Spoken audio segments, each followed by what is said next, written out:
जोरशी नमस्कार. प्रदेश अध्यक्ष मानवाधिकार संरक्षण संघटना महाराष्ट्र आज सोलापूर जिल्हा परिषद फुलंब्री येथे जिल्हाधिकारी कार्यालयापाशी माझ्या बेमुदत धरणे उपोषणाचा या ठिकाणी तिसरा दिवस आहे. मी गेल्या 2 दिवसापासून या ठिकाणी अन्नत्याग आमरण उपोषण करत आहे.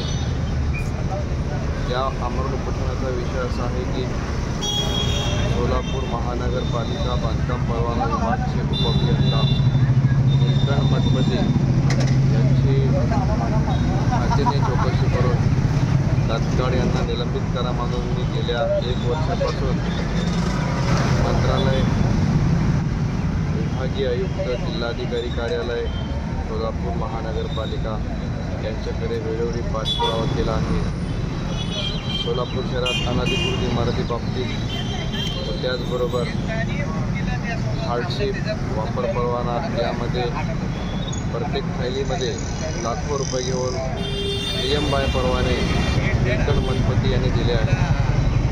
त्यासाठी या विषयावर मी गेल्या 1 वर्षापासून पाठपुरावा केला आहे, परंतु कुठलीही दखल महापालिका आयुक्तांनी घेतली नाही. म्हणून मी गेल्या 24 सप्टेंबरपासून 20 ऑक्टोबरपर्यंत 17 दिवस सातत्याने बेमुदत धरणे आंदोलन केला, परंतु त्या बेमुदत धरणे आंदोलनाची कुठलीही दखल या ठिकाणी घेण्यात आली नाही. म्हणून परत या ठिकाणी मी आमरण उपोषणाची सुरुवात केली आहे.